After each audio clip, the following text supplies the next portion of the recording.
অনিমেষের মুখের দিকে বেশ কিছুক্ষণ চুপচাপ তাকিয়ে থাকলো বিমান। ঘরে সুদীপ ছাড়া আর কেউ নেই। এতক্ষণ গড়গড় করে কিছুটা মিথ্যে বলার পর অনিমেষ এখন ভেতরে ভেতরে নার্ভাস বোধ করছিল। এই সময়টার জন্য সে মনে মনে অনেক রিহার্সেল দিয়ে আসা সত্ত্বেও বুঝতে পারছিল তার দেখানো কারণ খুব জোরালো নয়। বিমান সুদীপের দিকে তাকিয়ে বলল, কি মনে হচ্ছে? নেভা চুরুট দেশলাই কাঠি দিয়ে ঠিক করতে করতে সুদীপ বলল, চট করে মনে হবে ও মিথ্যে কথা বলছে, কিন্তু মফস্বলের ছেলেদের মানসিকতা বড্ড ঘোলাটে। দেশের কাছাকাছি গেলে সব রকম দায়িত্ব বিস্মৃত হতে ওদের বেশি সময় লাগে না। বিমান বলল, অনিমেষ, আমি তোমার কথা কোনো লজিক খুঁজে পাচ্ছি না। দাসপাড়ায় বসে তুমি খবর পেলে তোমার দাদুর অসুখ হয়েছে এবং তুমি কাউকে কিছু না জানিয়ে জলপাইগুড়ি চলে গেলে। সেখানে এতদিন থাকলে অথচ আমাদের কাউকে একটা চিঠি দিয়ে ব্যাপারটা জানাতে পারলে না। প্রথম কথা, দাসপাড়ায় তোমাকে খবর দেওয়ার জন্য কে বসে থাকবে? দ্বিতীয়ত, খবর পেলে তোমার টিমকে জানানোর সময় ছিল না, এটা অবিশ্বাস্য। তৃতীয়ত, জলপাইগুড়ি থেকে তুমি দাসপাড়ায় ব্যাক করতে পারতে কিংবা আমাকে চিঠি দিতে পারতে। অনিমেষ নিচু গলায় বলল, আপনাকে তো বললাম, খবরটা শুনে আমি এমন আপসেট হয়ে গেলাম যে কারোর সঙ্গে দেখা করার জন্য অপেক্ষা করতে পারিনি। চিঠি দেওয়ার কথা ভেবেছিলাম, কিন্তু কোন ঠিকানায় দেবো বুঝতে পারিনি। সুদীপ বলল, তোমাকে তো এতটা নির্বোধ বলে মনে হয় না। তুমি এ কথাটা স্পষ্ট বলতে পারছো না কেন? কাছাকাছি গিয়ে তোমার খুব মন কেমন করছিল দেশে যাওয়ার জন্য, এবং তুমি জানতে যে পারমিশন পাবে না, তাই কেটে পড়লে চুপচাপ। অনিমেষ মাথা নাড়ল, না, এ কথা ঠিক নয়। বিমান বলল, আমি তোমার ব্যবহারে মর্মাহত। তোমার এই দায়িত্ব জ্ঞানহীন কাজের জন্য আমাকে অনেককে কৈফিয়ত দিতে হচ্ছে। তুমি উধাও হয়ে গেলে, তুমি তো খুনও হয়ে যেতে পারতে। সেক্ষেত্রে পার্টি কি জবাব দিত? মোদ্দা কথা, তুমি পার্টির কাছে আমাকে অপদস্থ করেছো। হঠাৎ সুদীপ জিজ্ঞাসা করলো, তোমার দাদুর খবরটা যদি আমরা যাচাই করি? স্বচ্ছন্দে। অনিমেষ নড়ে চড়ে বসল। শহরের অনেকেই জানে এখন। কি হয়েছিল ওর? লেপ্রেসি। অনিমেষ দেখল দুজনেই একসঙ্গে ভূত দেখার মতন চমকে উঠল। দুজনের মুখের অবস্থা দেখে খুব কষ্টে হাসি চাপল সে। আমরা যতই মুখে প্রগতির কথা বলি না কেন, এইসব অকারণ আতঙ্ক কাটিয়ে উঠতে পারিনি। কিন্তু ব্যাপারটাকে সে কাজে লাগালো। এই খবর পাওয়ার পর আমার মাথা ঠান্ডা থাকতে পারে? আমার ছেলেবেলায় দাদুর ভূমিকা ছিল সবচেয়ে বেশি। গলার স্বর বদলে গেল বিমানের। দুঃখিত, কথাটা যদি ইউনিয়নের ঠিকানায় জানিয়ে দিতে তাহলে এই ভুল বোঝাবুঝিটা হতো না। যা হোক, উনি কেমন আছেন? চিকিৎসা চলছে। বুঝতেই পারছেন, ব্যাপারটা আমাদের কাছে খুব শকিং। নিশ্চয়ই নিশ্চয়ই, আমি চেষ্টা করব যাতে পার্টি তোমার সম্পর্কে কোনো ভুল সিদ্ধান্ত না নেয়। কিন্তু এইটাই শেষ সুযোগ। আমাদের মনে রাখা উচিত, পৃথিবীর যে কোনো ব্যক্তিগত সমস্যার চাইতে দলের কাজ অনেক বেশি গুরুত্বপূর্ণ। বিমান খুব দৃঢ়তার সঙ্গে উচ্চারণ করলো। মাথা নাড়ল অনিমেষ। আমার মনে থাকবে। ব্যাপারটা এত তাড়াতাড়ি চুকে যাবে বুঝতে পারেনি অনিমেষ। সে নিশ্চিত ছিল ছাত্র ফেডারেশন তাকে বাতিল করে দেবে। সেটা হলে তার আপাতত কিছুই করার থাকছে না। দেশের জন্য কেউ যদি কিছু করতে চায়, তাহলে তাকে একটা রাজনৈতিক দলের সঙ্গে যুক্ত হতেই হবে। পশ্চিমবাংলায় কংগ্রেসের বিকল্প দল এখন একটাই। যদিও ঘোলা জলের মতন একই জায়গায় পাক খাচ্ছে, তবু যা কিছু নাড়াচাড়া এই দলেই। বামপন্থী কমিউনিস্ট দলের কাজকর্ম, মতবাদ এবং নেতৃত্ব সম্পর্কে কোনো রকম আশা করার কিছু না থাকলেও খুব সামান্য কাজ এই দলে থাকলেই করা যাবে। সেই ২ পা এগোনো এবং ১ পা পিছিয়ে যাওয়া ব্যাপার আর কি। কলকাতায় ফিরে এসে তার মনে হয়েছিল কেউ তাকে মাথার দিব্যি দেয়নি যে রাজনীতি করতে হবে। তার সহপাঠীরা, কলকাতায় লক্ষ লক্ষ মানুষেরা এসব না করে দিব্যি বেঁচে বর্তে আছে। এমএ পাশ করে একটা যে কোনো চাকরি জুটিয়ে নিয়ে হাজারটা সমস্যার মধ্যে ওইরকম কাটিয়ে দেওয়া যায়। আজকের ভারতবর্ষে কেউ কি দেশের কথা ভেবে রাজনীতি করে? ব্রিটিশ আমলে যারা দেশের কথা ভাবতেন তাদের স্বদেশী বলা হতো। এখন বলা হয় না কেন? ব্রিটিশের বিকল্প যদি প্রতিক্রিয়াশীল শোষকরা হয়, তো তাদের বিরুদ্ধে লড়াই করাও তো স্বদেশী করা হতে পারে।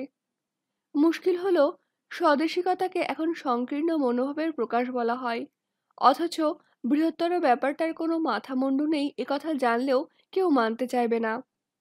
কেন তার মনে হয় আমাদের দেশের মানুষগুলো স্বাধীন নয়? কেন মনে হয় লক্ষ্যটা সংস্কার এবং অর্থনৈতিক দুর্দশা তাদের উপর চাপিয়ে দেওয়া হচ্ছে, যা থেকে লাভবান হয় একটিমাত্র শ্রেণী। যদি এই দেশের মানুষের আর্থিক কাঠামোটা এক করা যেত, তাহলে দেশের চেহারাটাই পাল্টে যেত। এটা ঠিক, আমাদের বর্তমান ব্যবস্থায় কোনো দলেরই সেই কাজ করা সম্ভব নয়। সুদীপরা বলবে, সীমাবদ্ধ সুযোগের মধ্যে যেটুকুনি কাজ করা যায় তাই করা উচিত। অনিমেষের মনে হয় এ এক ধরনের ফাঁকিবাজি। বিরোধী দল হিসেবে কংগ্রেসের সমালোচনা বা বিক্ষোভ দেখানোর মধ্যে এক ধরনের বাহাদুরি আছে, কিন্তু গঠনমূলক কাজকর্ম, যাতে দেশের সমগ্র মানুষ সামাজিক অর্থনৈতিক বৈষম্য ভেঙে বেরিয়ে আসতে পারবে, তা করা সম্পূর্ণ আলাদা। কমিউনিজমের থিওরি বিভিন্ন দেশে বিভিন্নভাবে প্রয়োগ করা হয়েছে, কারণ প্রতিটি দেশের মাটি এবং মানুষের মনের চেহারা এক নয়। কিন্তু এসব চিন্তা তার মাথায় আসে কেন? অনেক ভেবেছে অনিমেষ, কিন্তু নিজেকে নিষ্ক্রিয় করে রাখার সপক্ষে কোনো কারণ খুঁজে পায়নি। চারপাশে এত রকমের অসাধুতা যে নিজের মনের কাছেই দোষী হয়ে থাকতে হয়। এবার জলপাইগুড়ি থেকে ফেরার সময় চোখের সামনের টিকিট চেকারকে ঘুষ দেওয়ার জন্য যাত্রীদের হুড়োহুড়ি করতে দেখল। যারা দিচ্ছে এবং যে নিচ্ছে তাদেরকেও তথাকথিত প্রতিক্রিয়াশীল শ্রেণীতে পড়ে না। এসব দেখে তার মধ্যে কেন ছটফটানি শুরু হয়? সেই কোন শৈশবে বন্দে মাতরম শব্দটা উচ্চারণ করতে গিয়ে সমস্ত শরীরে এক ধরনের আবেগের কাঁটা উঠত? তাই বা কেন হতো?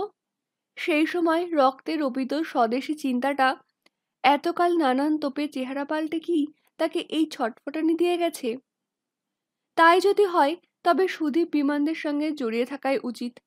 ওরা কিছু করুক না করুক, কথাবার্তায় অনেক কিছু করার একটা পরিমণ্ডল সৃষ্টি করে, এইটুকুই লাভ। অনিমেষের খেয়াল হলো, আজ বিমানদের আস্থা ফিরিয়ে আনবার জন্য দাদু তাকে পরোক্ষভাবে সাহায্য করলেন। এই একটি মানুষের কাছে তার ঋণ ক্রমশই বেড়ে যাচ্ছে, এবং পৃথিবীর কোনো দামেও তা শোধ করা যাবে না। কংগ্রেসের অবস্থা এখন ক্রমশ স্পষ্ট হয়ে আসছে। নেতৃত্ব চিরকালই বৃদ্ধদের হাতে থাকে। পশ্চিমবাংলার কংগ্রেসিরা বিধান রায়ের পর নিজেরা কে কতখানি স্থবির প্রমাণ করতে বদ্ধপরিকর হয়ে পড়েছেন। তাদের অন্ধ বিশ্বাস, গান্ধীজির নামের মধ্যে একটা জাদু মন্ত্র আছে, যার দ্বারা দেশের মানুষকে ঘুম পাড়িয়ে রাখা যায়। এই দেশ মন্ত্রীদের ব্যক্তিগত সম্পত্তি ছাড়া কিছু নয়। বিরোধীরা শুধু চিৎকারেই নিজেদের অস্তিত্ব বজায় রাখে, তাই ওদের কাছ থেকে কোনো ভয় নেই। মাঝে মাঝে দু একটা টুকরো রুটি ছুঁড়ে দিলেই যথেষ্ট। তারা যে মেহনত করে দেশের মানুষকে স্বাধীনতা এনে দিয়েছেন, তার দাবিতে চিরকাল তাদের গদিতে বসিয়ে রাখা দেশবাসীর পবিত্র কর্তব্য। এইসব ধারণা থেকেই ভারতবর্ষে গণতন্ত্রের সৃষ্টি। যে গণতন্ত্রকে ধনিক গণতন্ত্র বলা যায়। এই বুর্জুয়া ডেমোক্রেসি দিয়ে সমাজতন্ত্র হয় না। কংগ্রেস সেটি আমদানি করছে।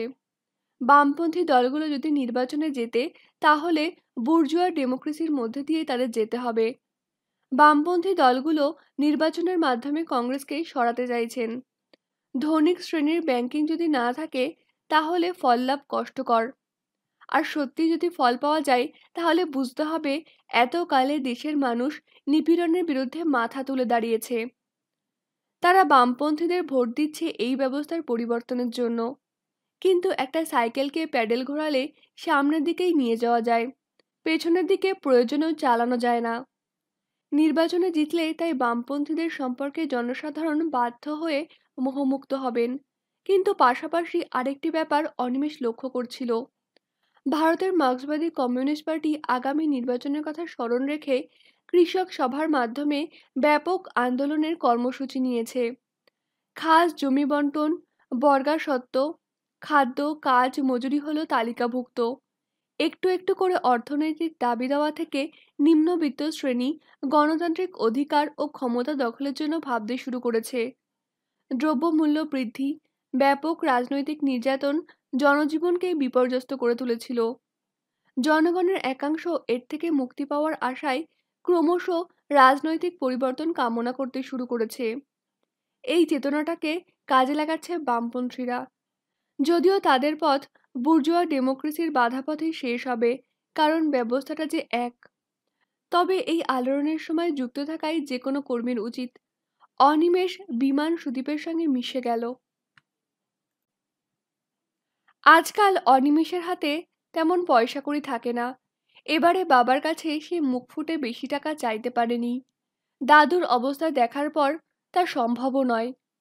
পরমহংসের মতন টিউশনি যে তার পক্ষে করা সম্ভব নয় সেটা সে বুঝতে পেরেছে। সামান্য কটা টাকার জন্য ওরকম বাঁধা জীবন মেনে নেওয়া অসম্ভব, অথচ কোনো আশু সমাধান নেই। দ্বিতীয় যে ব্যাপারটা জলপাইগুড়ি থেকে ফিরে এসে অনিমেষ শুরু করলো সেটা হলো পড়াশোনা। এতদিন তার ঘরের টেবিল জুড়ে কমিউনিজমের ওপর লেখা নানান বই পত্র পত্রিকা ছড়ানো থাকতো। সব কাজ চুকিয়ে রাত্রের খাওয়ার পর বই নিয়ে বসতো অনিমেষ। পড়তে গিয়ে অনিমেষ প্রথমে ভেবেছিল সে অসীম সমুদ্রে পড়বে। দীর্ঘদিন সংস্রব না থাকায় একটু নার্ভাস হয়ে পড়েছিল। কিন্তু বাংলা এমন একটা বিষয় যে সামান্য মস্তিষ্ক থাকলেও দখল নেওয়া কষ্টকর নয়। একমাত্র ভাষাতত্ত্ব বুঝতে তার অস্বস্তি হচ্ছিল। ব্যাপারটা ফাঁকিবাজি দিয়ে সম্ভব নয়। পালি প্রাকৃতিও প্রথমে এইরকম মনে হয়েছিল, কিন্তু দীর্ঘদিন পঠনের ফলে সবকিছুর মেয়েডিজি বেরিয়ে যায়। অনিমেষ ঠিক করলো যাই হোক না কেন এমএটা একবারেই সম্মানের সঙ্গে পাশ করতে হবে। কোনো ফলশ্রুতি নেই, পাশ করলেও অন্ধকার। এসব জেনেও করতে হবে, কারণ নিজেকে অযোগ্য ভাবতে সে রাজি নয়। যে বাসনা নিয়ে এদেশের মানুষ রাজনীতি করে সেই বাসনাতেই তাকে পাশ করতে হবে। মাধবীলতা এখন অদ্ভুত চুপচাপ। দাসপাড়ার অভিজ্ঞতা এবং তার পরের ঘটনা অনিমেষ ওকে বুঝিয়ে বলেছে। মাধবীলতা শুনেছে কিন্তু কোনো প্রতিক্রিয়া দেখায়নি, যেন অনিমেষ যা করবে তা সে বুঝে সুঝেই করবে। ক্রমশ মেয়েটা যেন তার উপর নির্ভরতা বাড়িয়ে ফেলছে। এই নির্ভরতা প্রতি মুহূর্তেই অর্থনৈতিক চাহিদার নয়, মানসিকতার। অনিমেষ কোনো অন্যায় করতে পারে না এইরকম একটা বিশ্বাস ওর মনে অটল। সেই প্রথম দিকের জ্বলে ওঠা মেয়েটা যেন কোথাও জাদুমন্ত্রে এখন সমর্পণের ভঙ্গিতে বসে থাকে তার কাছে। যদি কোনো কথায় বা কারণে ব্যথা পায় তাহলে চোখ তুলে শুধু চাহনিতেই বুঝিয়ে দেয় সে কথা। এরকম মেয়েকে আঘাত দেওয়া যায় না। অনিমেষ অনুভব করে মাধবীলতা তার জীবনে থাকলে কোনো অশুভ শক্তি তার ক্ষতি করতে পারবে না। ভিয়েতনামে আমেরিকা তার চূড়ান্ত আঘাতটি হানল। যখন সাম্রাজ্যবাদী শক্তি মরিয়া হয়ে যায় তখন তার অন্ধতা আসে। কিন্তু এই নৃশংস আঘাতেও ভিয়েতনামিরা ভেঙে পড়ল না। আমেরিকানরা কোণঠাসা হয়ে যাচ্ছে। এদিকে সমস্ত বিশ্বের শান্তিপ্রিয় মানুষ আমেরিকার বিরুদ্ধে ধিক্কারে উত্তাল। বিক্ষোভ দেখানো হচ্ছে পৃথিবীর বিভিন্ন জায়গায়, এমনকি আমেরিকাতেও একই দৃশ্য দেখা গেল। পরপর কয়েকদিন ওরা আমেরিকান দূতাবাস আর চৌরঙ্গি তথ্য কেন্দ্রের সামনে বিক্ষোভ করল। আমেরিকার রাষ্ট্রপতির কুশপুত্তলিকা পোড়ালো। ট্রাফিক বন্ধ, নেতারা জ্বালাময়ী বক্তৃতা দিচ্ছেন ভিয়েতনামীদের সপক্ষে। অনিমেষরা স্লোগান দিচ্ছিল, দুনিয়ার সর্বহারা এক হোক। কিন্তু বাস ট্রাম বন্ধ হয়ে যাওয়ায় বিরক্ত মানুষেরা চাপা উষ্ণা প্রকাশ করছিল। অবশ্য এত বড় মিছিলের বিরুদ্ধে প্রকাশ্যে কিছু বলার ক্ষমতা বা সাহস কারো নেই। অনিমেষ শুনল একজন চাপা গলায় আরেকজনকে বলছে, শালা, আমাদের হাজারটা সমস্যার সমাধানের নাম নেই, কোথায় ভিয়েতনামে আমেরিকা কি করেছে তা নিয়ে কুমিরের কান্না কাঁদছে। অনিমেষ কথাটা বিমানকে বলতেই বিমান ক্রুদ্ধ হলো। সুরেন ব্যানার্জি রোডের রোদে দাঁড়িয়ে বলল, এই মানসিকতা কংগ্রেসি কুশাসনের ফসল। আমাদের ঘরে জল পড়ছে বলে অন্যের ঘরের আগুন নেভাতে ছুটবো না।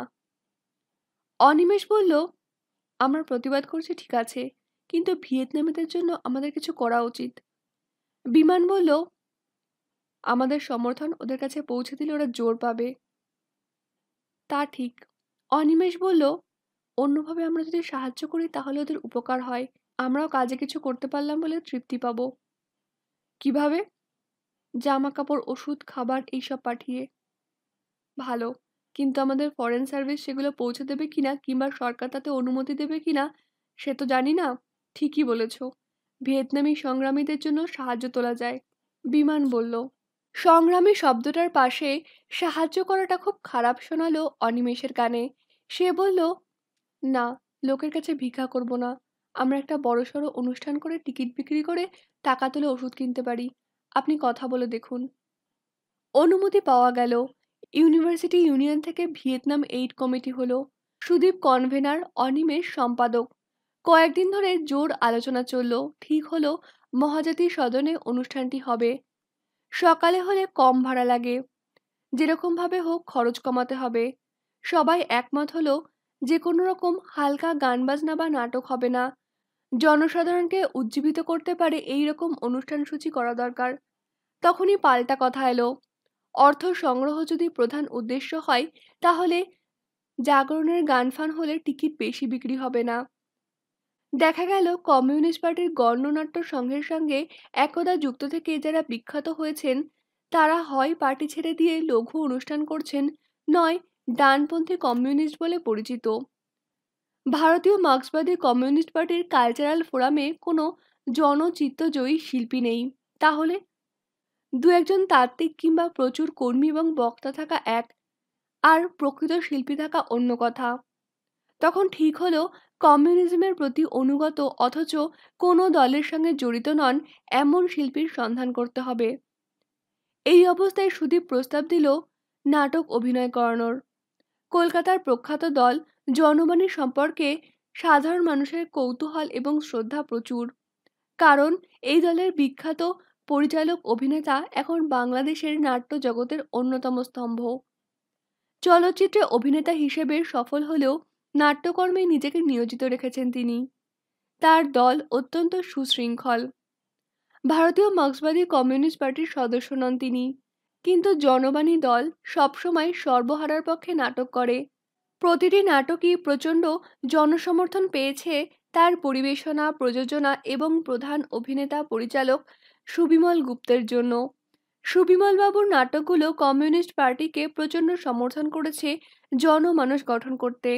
মাঝে মাঝে পার্টির হয়ে পথনাটকও করেছেন তিনি, এবং সবচেয়ে বড় কথা, ওর সাম্প্রতিক নাটক ভিয়েতনাম লাল সেলাম দারুণ জনপ্রিয় হয়েছে। প্রস্তাবটি সর্বসম্মতভাবে গৃহীত হলো। অনিমেষ আরও দুজন ছাত্রের সঙ্গে সুবিমল বাবুর সঙ্গে দেখা করতে গেলেন। মাধবীলতা আগ্রহ প্রকাশ করেছিল যাওয়ার জন্য। সুবিমল বাবুর ফ্যান প্রত্যেকেই, কিন্তু ব্যাপারটা অনেকের চোখে ঠেকবে বলে সে এলো না। সুবিমল বাবুর বাড়িতে ঢুকে অনিমেষ হকচকিয়ে গেল। সুন্দর সাজানো গোছানো এবং চারপাশে বৈভব ছড়ানো। একজন সংগ্রামী কমিউনিস্ট মানসিকতার মানুষ এত আরামে দেশে থাকেন। ঘরের দেওয়ালে লেনিনের বিরাট ছবির পাশে রবীন্দ্রনাথ রয়েছেন। চোস্ত পাজামা আর পাঞ্জাবি পরে হাতে চুরুট নিয়ে সুবিমল বাবু মোটা গলায় বললেন, আরে বসো বসো, তোমরা ঠিক সময় এসেছো বলে খুশি হলাম। তুমি বললাম বলে কিছু মনে করলে না তো? অনিমেষ প্রথম দেখল সুবিমল বাবুকে, কিন্তু তার সঙ্গীরা বেশ গদগদ হয়ে পড়েছে। তারা বলল, না না, আপনি তুমিই বলুন। ভেরি গুড, আমাদের দেশের তরুণ কমরেডদের দেখে খুশি হলাম। নাও টেল মি, তোমাদের প্রবলেম কি? মুখে চুরুট রেখেই কথা বললেন সুবিমল বাবু। অনিমেষ নিজেই সামনের চেয়ারে বসে বলল, প্রবলেম নয়, ভিয়েতনামে আমরা কিছু ওষুধ পাঠাতে চাই। খুব ভালো কথা, কনস্ট্রাকটিভ কাজ।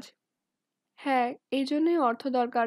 আমরা বিশ্ববিদ্যালয় থেকে মহাজাতি সদনে একটা অনুষ্ঠান করে টাকা তুলব। আমরা চাই আপনি সাহায্য করুন। অনিমেষ হাসল। কিভাবে? ভিয়েতনাম লাল সেলাম অভিনয় করুন। আপনি পাশে দাঁড়ালে হাউসফুল হয়ে যাবে। কবে? 12 তারিখে সকালে হল পাওয়া যাবে। তোমাদের বাজেট কত? বাজেট? এ বাবদ আমার দলকে কত দেবে? আমরা ভাবিনি কিছু। খরচ যতটা কমানো যায় তত আমরা সাহায্য পাঠাতে পারবো। বুঝলাম, বোধহয় ওই দিন আমি খালি আছি। ওয়েল, আমার দল কল শোয়ের জন্য অনেক বেশি নেয়। যেভাবে খরচ বাড়ছে সামলানো মুশকিল, তবু তোমরা 3 দিও। 3,000? হাঁ হয়ে গেল অনিমেষ। No bargain. অনিমেষ পাথর হয়ে গেল। এই মানুষটি সর্বহারাদের বন্ধু, কমিউনিস্ট পার্টির হয়ে পথসভা করেন, ভিয়েতনামীদের সমর্থক। সে খুব নিচু গলায় বলল, এত টাকা দিলে আমরা তো কিছুই পাঠাতে পারবো না। I can't help. একবার যদি সবাই জেনে যায় ওর কমে আমি কল শো করছি, তাহলে আমার বাড়ির সামনে 1 মাইল লাইন জমে যাবে কল শোয়ের জন্য। সবাই বলবে ওই টাকাই করুন। কাকে ঠেকাবো তখন? তুমি হয়তো ভাবলে আমার মুখে এ কথা।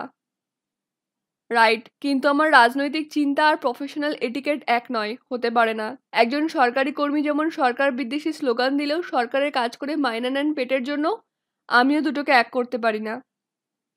অনিমেষ কি বলবে ভেবে পাচ্ছিল না। মনে মনে ভীষণ ভেঙে পড়েছিল সে। কোনো চিন্তা মাথায় আসছিল না। এ কি ধরনের কমিউনিজম মনস্কতা? সুবিমল বাবু হঠাৎ হাসলেন। ঠিক আছে, তোমরা 1000 দিতে পারবে? অনলি 1000। সঙ্গে সঙ্গে নড়ে উঠল অনিমেষ। নিশ্চয়ই। দেন টিকিট বিক্রি করো। 12 তারিখ বললে না? 11 তারিখ বিকেলে টাকাটা পাঠিয়ে দিও। I will be there. বেরিয়ে এসে সঙ্গীরা প্রশংসায় পঞ্চমুখ হলো। অনিমেষের খারাপ লাগছিল নিজের কথা ভেবে। ভদ্রলোক যে ওকে নিয়ে খেলা করছিলেন তা সে বুঝতে পারেনি। না পেরে আজে বাজে চিন্তা করেছে। সুবিমল বাবুকে নিয়ে আজ সবাই গর্ব করে। তিনি কি ভিয়েতনামের সাহায্য অনুষ্ঠানে না এসে পারেন? হু হু করে একদিনের টিকিট বিক্রি হয়ে গেল। অনুষ্ঠানের আগের দিন টাকাটা পৌঁছে দেওয়া হলো। মহাজাতি সদন টইটুম্বুর। সকালবেলাতেই জনবাণী এসে গেছে। মেকআপ নিচ্ছেন তারা। অনিমেষকে নানান ঝামেলায় সামলাতে ছোটাছুটি করতে হচ্ছে। সুদীপের সঙ্গে সুবিমলবাবু কথা বলছিলেন। অনিমেষ দেখল উনি এখনো মেকআপ নেননি। অভিনয় শুরুর একটু আগে সুদীপ বলল, আজকের অনুষ্ঠানের আগে কেন এটা করছি তা দর্শকদের বলা দরকার। সুবিমলবাবুও বলবেন। পর্দা উঠল। অত মানুষের সামনে এই প্রথম অনিমেষ কথা বলল মাইকের সামনে দাঁড়িয়ে। উদ্দেশ্য ব্যক্ত করে দর্শকদের এবং জনবাণীকে ধন্যবাদ দিল সে। তারপর সুদীপ এসে বলল সে সুবিমল বাবুকে অনুরোধ করছে কিছু বলার জন্য। সুবিমল বাবুর নামের আগে অনেক জনদরদি বিশেষণ দিল সে। উইংসের পাশে দাঁড়িয়ে স্তম্ভিত অনিমেষ দেখল সুবিমল বাবু আর একজন সঙ্গীর উপর ভর দিয়ে কোনো ক্রমে মাইকের সামনে এসে দাঁড়ালেন। আমি অত্যন্ত অসুস্থ। ডাক্তার আমাকে বিছানায় শুয়ে থাকতে বলেছেন। কিন্তু ভিয়েতনামের জন্য ছাত্র বন্ধুরা যখন এই অনুষ্ঠান করছেন, তখন কি আমি শুয়ে থাকতে পারি? না, আমি কোনো বিশেষণের যোগ্য নই। একটু অভিনয় করতে চেষ্টা করি মাত্র। কিন্তু এর প্রতিক্রিয়াশীল শক্তির বিরুদ্ধে চিরকাল লড়ে যাব। জনসাধারণকে বোঝাবো তারা কি অবস্থায় আছেন। আমি একজন সৈনিক মাত্র। আমার কথা বলতে কষ্ট হচ্ছে, তবু না এসে পারলাম না। আমার দল অভিনয় করবে, আপনারা সহযোগিতা করুন। আমার সঙ্গে বলুন আপনারা, ভিয়েতনাম লাল সেলাম। সঙ্গে সঙ্গে হল ফেটে গেল শব্দে। লাল সেলাম, লাল সেলাম। খুঁড়িয়ে খুঁড়িয়ে স্টেজ থেকে বেরিয়ে এসে অনিমেষের মুখোমুখি পড়ে গেলেন সুবিমল বাবু। চুরুট বের করে বললেন, একটা দেশলাই দাও তো। চোয়াল শক্ত করে অনিমেষ বলল, আমার কাছে নেই। আরেকজন ছুটে এসে দিল তাকে। সেটা নিয়ে এক দৃষ্টিতে কিছুক্ষণ অনিমেষকে দেখলেন সুবিমল বাবু। তারপর অদ্ভুত কায়দায় হাসলেন। দেশলাইয়ের বাক্সটা দেখেছো? বারুদ মাখানো কাঠিগুলোকে জল বাতাস থেকে বাঁচানোর জন্য এই বাক্সটা দরকার। কোনটা দামি, বাক্স না কাঠি? দুটোই, তাই না? কথাটা শেষ করে স্মার্টলি বেরিয়ে গেলেন হল থেকে। সেখানে তার গাড়ি অপেক্ষা করছে। তখন নাটক শুরু হয়ে গেছে। আমেরিকান মিলিটারির অত্যাচার দেখে দর্শকরা ধিক্কার দিচ্ছে। জনবাণী দারুণ অভিনয় করছে। সুবিমল বাবুর বদলে যিনি করছেন তিনি সর্বহারাদের কথা সমান দরদে মঞ্চে বলছেন। অনিমেষ নাটক দেখছিল না। সমস্ত ব্যাপারটাই তার কাছে সাজানো রঙিন বেলুনের মতন মনে হচ্ছিল। বেলুনটা বাড়ে না, কারণ সে জানে তাহলে ফেটে যেতে পারে। কিন্তু একটা সুচ দরকার, অবিলম্বে। দাসপাড়ার উপনির্বাচনে কংগ্রেস প্রার্থী বিপুল ভোটে জয়লাভ করলেন। কলকাতার মানুষ খবরের কাগজের এই সংবাদটাকে তেমন গুরুত্বই দিল না। যেন এটা খুবই স্বাভাবিক ব্যাপার, না জেতাটাই ছিল আশ্চর্যের। ভোটের ফলাফল বের হলে অনিমেষ রায় হিসেব করছিল মোট ভোটের 70% বাক্সে পড়েছে।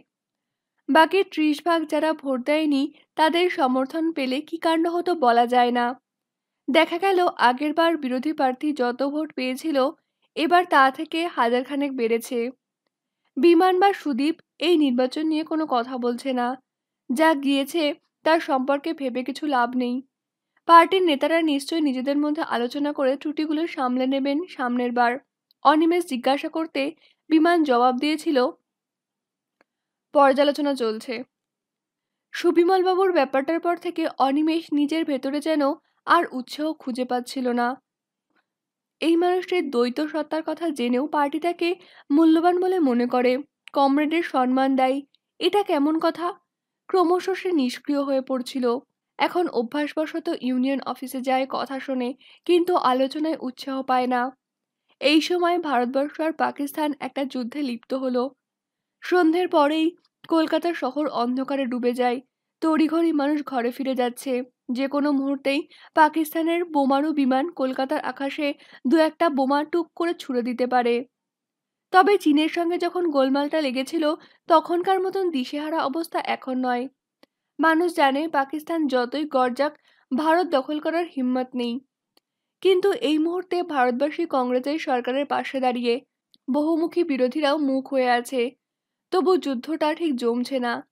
এই যুদ্ধে অনেকটাই সাজানো, ফলাফল জানাই আছে, এই রকম বোধ পার্টির নেতাদের থেকে শুরু করে ক্যাডারার পর্যন্ত সঞ্চারিত। সাধারণ মানুষও বেশ মজা পেয়ে গেছে। সিনেমা দেখার ভঙ্গিতে কাগজে যুদ্ধের খবর পড়ে, কারণ তারা সবাই জানে কংগ্রেসিরা কখনোই তাদের গায়ে হাত দিতে পারবে না। কিন্তু যুদ্ধের কারণেই কংগ্রেস সম্পর্কে তিক্ততা ক্ষীণ হয়ে এলো। অবশ্য শেষ পর্যন্ত যুদ্ধের আঁচ লাগলো গায়ে। হু হু করে জিনিসপত্রের দাম বেড়ে যাচ্ছে। ভারতবাসীর মতন সব সইয়ে জাত পৃথিবীতে বিরল। কোথাও কোনো প্রতিবাদ নেই, যেন যুদ্ধ হলে দাম বাড়াটাই স্বাভাবিক। চোখের সামনে মানুষ মানুষকে ঠকাচ্ছে এবং সেটাকে খুব স্বাভাবিক ভঙ্গিতে গ্রহণ করে সবাই।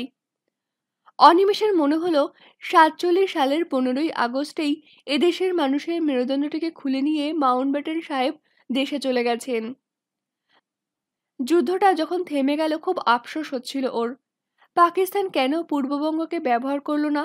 কেন ঢাকা থেকে ঝাঁকে ঝাঁকে বোমারু বিমান উড়ে এসে কলকাতার ওপর বোমা ফেললো না? যদি কোনো জাদুমন্ত্রে পাকিস্তানি সেনা পশ্চিমবাংলায় ঢুকে পড়তো, তাহলে উত্তেজনার আগুন পোয়ানোর বিলাসিতা ছাড়তে হতো এদেশের মানুষকে। নিজস্ব সুবিধার ছকে সাজানো রাজনৈতিক দলগুলোর নেতারা তখন হারিয়ে যেতে বাধ্য হতো। প্রতিরোধ শক্তি জনসাধারণের মধ্যে ছড়িয়ে পড়লেই এই সব নেতাদের ছুঁড়ে ফেলতে একটুও সময় লাগতো না। এই দেশে কমিউনিজম প্রতিষ্ঠা করতে হলে সশস্ত্র যুদ্ধ চাই। ঘরে আগুন না লাগলে ঘরের প্রতি ভালোবাসা টের পাওয়া যায় না।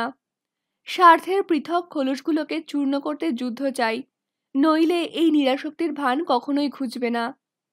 অনিমেষ এখন বিশ্বাস করে পশ্চিমবঙ্গের মানুষের মানসিকতা পরিবর্তন করার ক্ষমতা কমিউনিস্ট পার্টির নেই। শুধু প্রতিপক্ষকে গালিগালাজ করলে হয়তো একটা সাময়িক সমর্থন পাওয়া যায়, কিন্তু সাধারণ মানুষের কাছে গ্রহণযোগ্য হতে হলে যোগ্যতা অর্জন করতে হয়। সেটাই করা হচ্ছে না। যা কিছু চটজলদি আবেগকে পরিচালিত করে, সাধারণ মানুষ তাকে গ্রহণ করে। এদেশের কমিউনিস্ট পার্টির তাবড় তাবড় নেতাদের চালচলন কথাবার্তার সঙ্গে বেশিরভাগেরই ব্যক্তিগত জীবনের কোনো মিল নেই। তাদের দেখে কোনো রকম অনুপ্রেরণা যদি সাধারণ মানুষ না পায়, তাহলে তাদের আদর্শে শ্রদ্ধাশীল হবে কি করে? সবচেয়ে বিস্ময়ের কথা, কমিউনিস্ট পার্টির মতন সুশৃঙ্খল সংস্থা কংগ্রেস নয়। কমিউনিস্ট ক্যাডাররা নিঃস্বার্থ হয়ে নেতাদের হুকুম মেনে নেয়। এরকম শক্তিশালী একনিষ্ঠ কর্মী পেয়ে নেতারা কি করতে চান বোঝা যাচ্ছে না। দলের নিচের তলার কর্মীরা কাজ করে ভাবাবেগে, নেতাদের পদক্ষেপ হিসেব করে। তারা আবেগ আনেন বক্তৃতার সময়। ব্যক্তিগত স্বার্থ হারাতে কেউ বিন্দুমাত্র রাজি নন। মোটামুটি এই যখন দেশের রাজনৈতিক চেহারা, তখন ঘোলা জলে পাখে কি লাভ? অদ্ভুত হতাশাজনিত ক্লান্তি ক্রমশ অনিমেষকে আচ্ছন্ন করে ফেলছিল। এই সময় ছাত্র ইউনিয়নগুলো দ্রব্যমূল্য বৃদ্ধির প্রতিবাদে দেশব্যাপী আন্দোলনের সিদ্ধান্ত নিল। আন্দোলন রাজনৈতিক দলগুলোর সঙ্গে হাত মিলিয়ে চলবে। বিশ্ববিদ্যালয় থেকে মিছিল করে মনুমেন্ট পর্যন্ত গিয়ে নেতাদের বক্তৃতা শোনা, এই হলো আন্দোলনের চেহারা। অনিমেষ দুদিন কংগ্রেস সরকার নিপাত যাক, খাদ্য চাই, বস্ত্র চাই, বাঁচার মতন বাঁচতে চাই, দুনিয়ার ভুখা মানুষ এক হও এক হও স্লোগান দিতে দিতে গিয়েছে মিছিলের সঙ্গে। মাধবীলতাও ছিল সঙ্গে। মিছিল মনুমেন্টের নিচে পৌঁছলে জায়গাটা একসময় সমুদ্রের চেহারা নিল। বাঁশের খুঁটির ওপর লাল কাপড়ের মঞ্চে নেতারা বসে সেই সমুদ্র দেখছিল। মাধবীলতা এই প্রথম এত সব নেতাদের একসঙ্গে দেখতে পেয়ে বেশ উত্তেজিত। এরা বিধানসভায় প্রায় শোরগোল তোলেন, কিন্তু এই গান্ধীজি মার্কা আন্দোলনে কি ফলবে অনিমেষ বুঝতে পারছিল না। দেশের মানুষ বিক্ষুব্ধ, এই কথাটুকু বোঝানোর জন্যই যদি এত আয়োজন, তাহলে সেটা কি কংগ্রেসি নেতাদের আজ অজানা আছে? তারা যদি সেই তথ্যটিকে উপেক্ষা করতে পারে, তাহলে এই মিছিলের বিক্ষোভে কি এসে যায় তাদের? জনসাধারণের প্রাণশক্তির হাস্যকর অপব্যবহার ছাড়া ব্যাপারটার অন্য কিছু মনে হচ্ছে না অনিমেষের কাছে। পরপর দুজন নেতা একই ভাষা এবং ভঙ্গিতে বক্তৃতা দিলেন। দেশ আজ বিপন্ন, কংগ্রেসি সরকারের শোষণে দিশেহারা, এই সরকারকে ছুঁড়ে ফেলে দিতে হবে ইত্যাদি ইত্যাদি। কথাগুলো বলার সময় গলা কাঁপিয়ে কয়েকটা যাত্রার ঢঙ্গে হাত নেড়ে একটা নাটকীয় পরিস্থিতি তৈরি করে ফেললেন ওরা দুজনেই।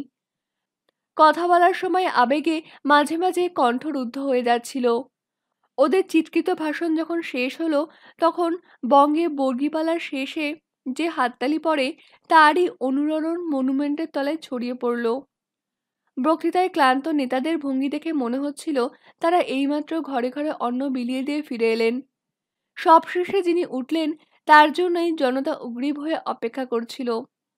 এর আগেও দেখেছে সে, আজও দেখল। গানের অনুষ্ঠানে ছোট বড় শিল্পীরা একে একে গেয়ে যান, কোনো চাঞ্চল্য দেখা যায় না শ্রোতাদের মধ্যে।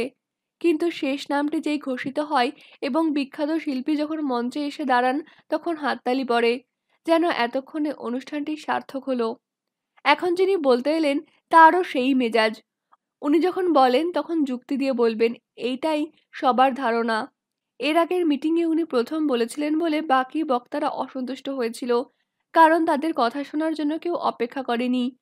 জনতাকে নড়েচড়ে বসতে দেখে অনিমেষ মাধবীলতাকে বলল, চিনতে পারছো ওকে? মাধবীলতা ঘাড় নেড়ে বলল, হ্যাঁ, বেশ ব্যক্তিত্ব আছে না? অনিমেষ বলল, অন্তত যাত্রা করবেন না, এটা বলা যায়। মাধবীলতা বলল, তুমি এমন বেকা বেকা কথা বলছো কেন? তোমাদের পার্টির নেতা না? অনিমেষ তর্ক বাড়াল না, শুধু মাধবীলতার দিকে একবার তাকিয়ে বক্তৃতায় মন দিল। খুব শান্ত ভঙ্গি, প্রতিটি শব্দ আলাদা উচ্চারণ করেন, আবেগের বাড়াবাড়ি নেই। যেটা বলছেন তা কেন বলছেন তা ওর জানা আছে। স্বভাবতই কংগ্রেসি সরকারকে আক্রমণ করে উনি কথা বলছিলেন। কিন্তু একসময় অনিমেষের মনে হলো উনি খুব ভালো কথাশিল্পী, সুন্দর সাজানো কথা বিশ্বাসযোগ্য করে বলেন, কিন্তু কোনো ধরাছোঁয়ার মধ্যে যান না। তার কথায় এমন একটা জাঁকজমক আছে যে লোকে সেইটেই বুঝতে পারে না। আন্দোলনের পরবর্তী পর্যায়ে কারাবরণ এবং তারপরে বাংলা বন্ধ। ধর্মতলা থেকে ফেরার সময় অনিমেষ সিদ্ধান্ত নিল এই রাজনীতি থেকে সে কিছুদিন সরে থাকবে। 10,000 লোককে পুলিশ এসপ্ল্যানেড ইস্ট থেকে ধরে বাসে করে খিদিরপুরে নামিয়ে দিলে কি ধরনের রাজনৈতিক লাভ হয় তা ওর মাথায় ঢুকবে না। এই কি কারাবরণ? অথবা সারা দেশ একদিনের জন্য অচল করে মোক্ষ লাভ হবে? এতে কি মনে হবে দেশের মানুষ তাদের পাশে আছে? এখনো যখন সাধারণ মানুষ মনে করে কমিউনিস্টদের ভোট দিলে তারা দেশকে রাশিয়া কিংবা চীনের হাতে তুলে দেবে। পার্টির মধ্যে ইতিমধ্যেই বিরোধ শুরু হয়েছে। বেশ কিছু সক্রিয় কর্মী নেতৃত্বের প্রতি অনাস্থা জানিয়ে বিরাগের পাত্র হয়েছেন। পার্টির মধ্যে একটা অনিশ্চয়তা চলছে, এ সংবাদ বিভিন্ন ফাঁকফোকর দিয়ে বেরিয়ে আসছিল। অনিমেষ হাঁটতে হাঁটতে ভাবছিল এমএ পরীক্ষাটা দিয়ে দেওয়া যাক মন দিয়ে কিছুদিন পড়াশোনা করে। মৌলালির মোড়ে হেঁটে এসে মাধবীলতা বলল, ভীষণ টায়ার্ড লাগছে, কোথাও বসে চলো। অনিমেষ দেখল মেয়েটার মুখটা কালো হয়ে গেছে, চোখের তলায় বেশ কালি। ওর হঠাৎ মনে হলো মাধবীলতার এই চেহারা সে কোনো দিন দেখেনি। মুখের মধ্যে একটা খসখসে ভাব এসে গেছে, চাহনিতে ক্লান্তি বোঝা যায়। অনিমেষ জিজ্ঞাসা করলো, কি হয়েছে তোমার? মাধবীলতা ভ্রু কুঁচকে সেই চাহনিটা ব্যবহার করলো। আমার কি হবে? অনিমেষ বুঝতে পারল মাধবীলতা যদি নিজে থেকে কিছু না বলে, তাহলে শত চেষ্টা করে ওর কাছ থেকে ব্যাপারটা জানা যাবে না।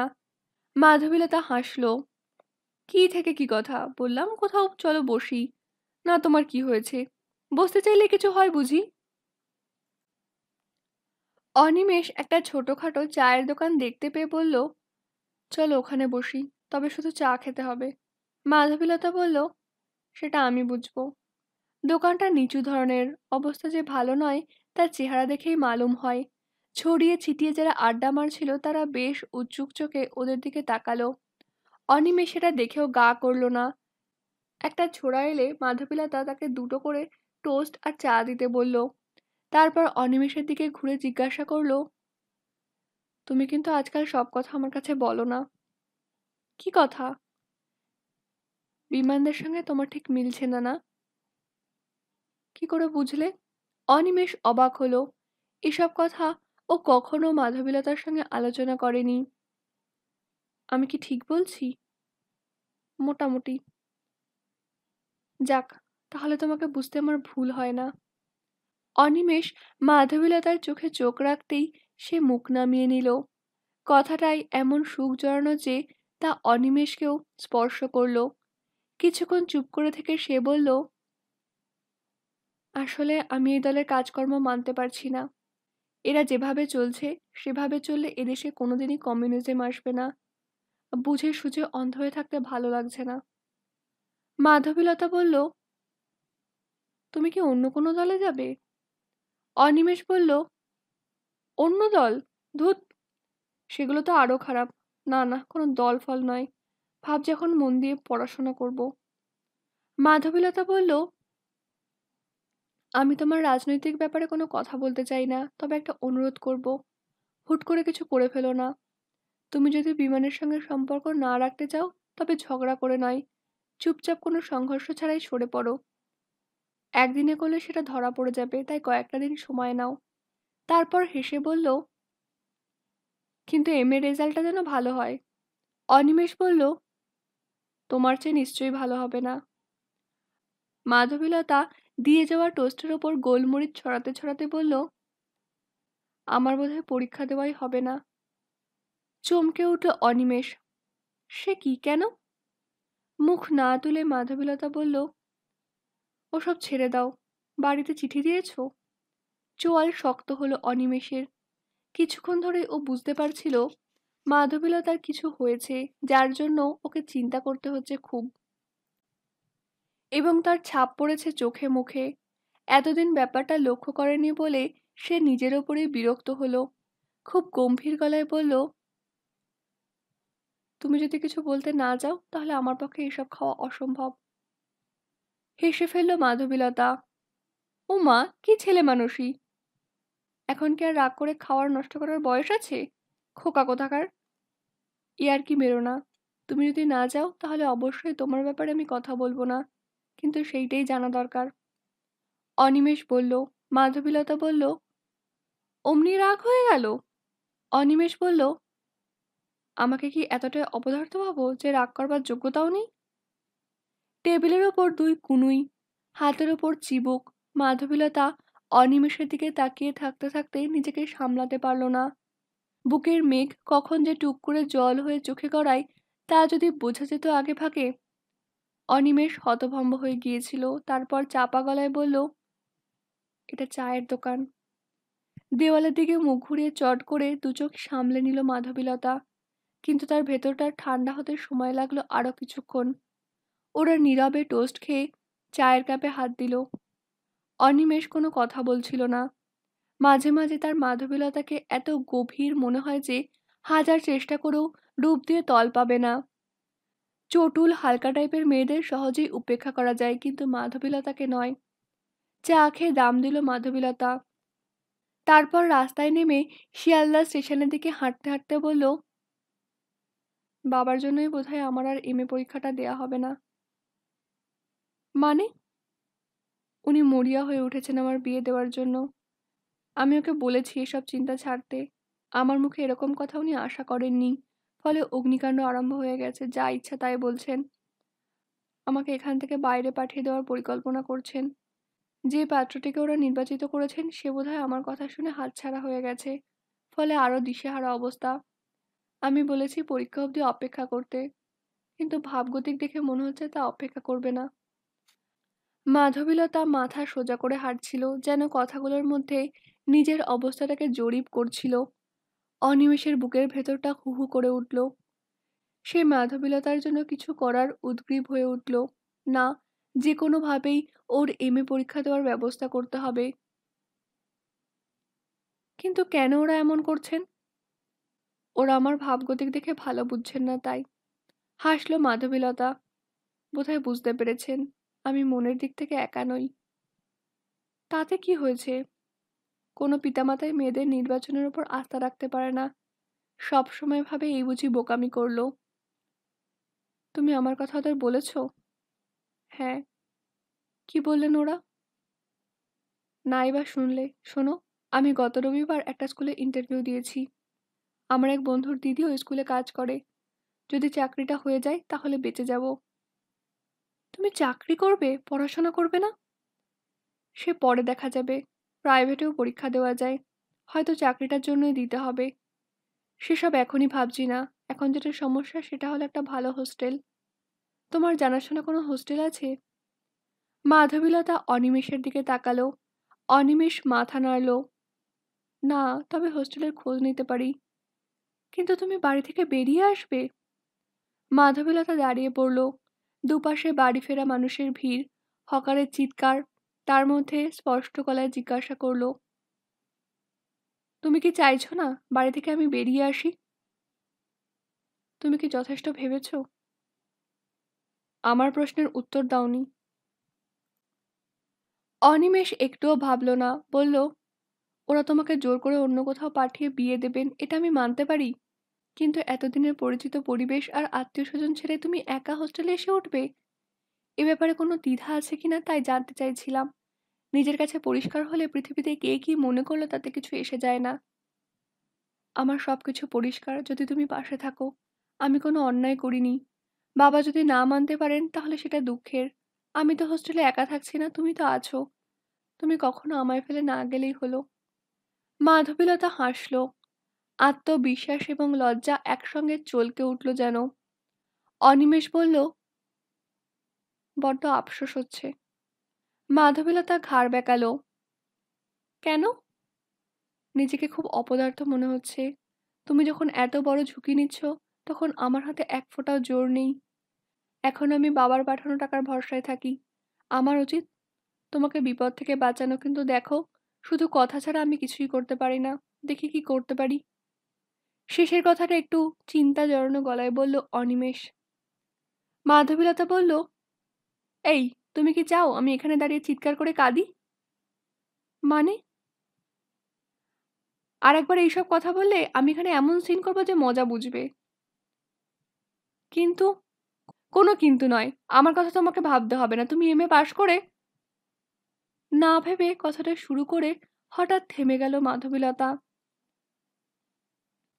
থামলে কেন? হাসল অনিমেষ। বাংলায় এমএ পাশ করে কেউ চাকরি পায় না। আমি পরীক্ষা দেব ২-৩ জন মানুষের ইচ্ছে পূরণ করতে।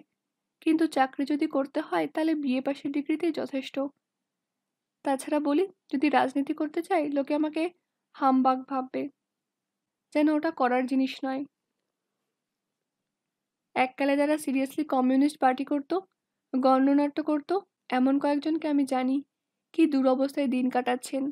তারা সারা জীবনে চাকরি পাননি। অবস্থা যদি না পাল্টায় তাহলে এদেশে যারা রাজনীতি করতে চায় তারা হয় না খেয়ে মরবে কিংবা চোরাপথে টাকা নিয়ে বিত্তশালী হবে। দ্বিতীয়টি আমার দ্বারা হবে না। এতএব আমার সঙ্গে ভাগ্যে জড়িয়ে হয়তো তুমি সারা জীবনের জন্য পাকাপাকি অশান্তি ডেকে আনলে। মাধবীলতা খুব মনোযোগ দিয়ে কথাগুলো শুনছিল। শেষ হলে বলবো। আমি এখন কোনো কথা বলবো না। যদি চাকরিটা পাই তাহলে এর জবাব পাবে। আমি যা করব তা করেই দেখাতে চাই। আগে থেকে লম্বা চওড়া কথা বলে কোনো লাভ নেই। শুধু তুমি আমার একটাই কাজ করে দাও। এ মাসের মধ্যে একটা ভদ্র হোস্টেল খুঁজে দাও। চাকরিটা যেহেতু দক্ষিণেশ্বরের দিকে, নর্থে হোস্টেল হলে ভালো হয়। ওরা হাঁটতে হাঁটতে শিয়ালদা স্টেশনের মধ্যে ঢুকে পড়েছিল। আজ হঠাৎ মাধবীলতাকে ওর ভীষণ আপন বলে মনে হচ্ছে। এই মেয়েটা শুধু অনিমেষের জন্যই তার সব রকম নিরাপদ জীবনের মায়া ত্যাগ করে বেরিয়ে আসতে চাইছে।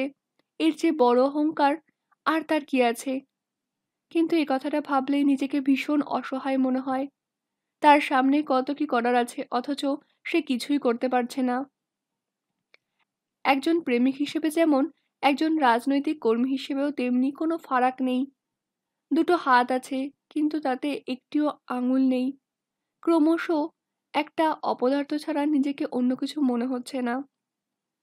ট্রেনে উঠে মাধবীলতা বলল, শোনো, একদম মাথা গরম করবে না। সবকিছু আমার উপর ছেড়ে দাও। সবকিছু মানে? আমি শুদ্ধ? আমার সব তো তুমি। ট্রেন চলে গেলে অনিমেষ যখন স্টেশন থেকে বেরিয়ে আসছিল, তখন তার পা ভারী, ভীষণ ক্লান্ত লাগছে হঠাৎ। মাধবীলতার শেষ কথাটা অন্য সময় শুনলেই নিজেকে সম্রাট বলে মনে হতো। আনন্দে বুকের ভেতরটা আশ্বিনের সকাল হয়ে যেত। কিন্তু এখন, এখন সে খুশি হতে পারছে না কেন? যে দুপুরটা যার শরীরে রোদ নেই, মরা আলো নেতানো, মাথায় মেঘের জলজ ছাতা, সময়টা যেন কাটতেই চায় না, ঠিক সেই রকম লাগছে। হোটেলে ফিরেই শুনল তাকে কে একজন ডাকতে এসেছিল। দারোয়ান নাম বলতে পারল না। বলল, সাহেব ওপরে গিয়েছেন। সাহেব? অনিমেষ অবাক হলো। কোনো সাহেবের সঙ্গে তো তার আলাপ নেই। নিজের ঘরে তালা বন্ধ। অনিমেষ এদিক ওদিক দেখল। কে এসেছিল না জানলে খুব অস্বস্তি হচ্ছে। হঠাৎ ওর মনে হলো, মাধবীলতার বাড়ি থেকে কেউ আসেনি তো, ওর বাবা? অনিমেষ ঠোঁট কামড়ালো। যদি তিনি আসেন তাহলে সে কি তর্ক করবে, না ভদ্রলোককে বোঝাবে যে তিনি মেয়ের ওপর ভুল করছেন? ঠিক সেই সময় তমাল ঘর থেকে বেরিয়ে ওকে দেখে বলে উঠল, কখন ফিরলে? এই তো। তোমার কাকা এসেছিলেন। কাকা? তমাল আবার ঘরে ফিরে গিয়ে একটা কার্ড বের করে এনে ওর হাতে দিল। অনেকক্ষণ অপেক্ষা করছিলেন, বলছিলেন আগামীকাল সকালে যেন তুমি অবশ্যই যাও। গ্র্যান্ড হোটেলে আছেন। অর্নিমেষ চকচকে কার্ডটায় দেখল, প্রিয়তোষ মিটার লেখা। আর কিছু নেই। আমার এই অডিও বুকটি এতক্ষণ ধরে শোনার জন্য থ্যাংক ইউ সো মাচ। আমার এই অডিও বুকটি যদি তোমাদের ভালো লেগে থাকে তাহলে প্লিজ একটা লাইক করে দিও। আর এইরকমই অনেক অডিও বুক শোনার জন্য আমার চ্যানেলটাকে সাবস্ক্রাইব করতে ভুলবে না। আর পাশে যে বেল আইকনটা আছে ওটাও প্রেস করে দিও, যাতে এর পরের অডিও বুকগুলোর নোটিফিকেশন তোমরা পাও। তাহলে আজ এই পর্যন্তই। পরের পার্টটা খুব তাড়াতাড়ি নিয়ে আসবো। আজকের মতন বিদায়।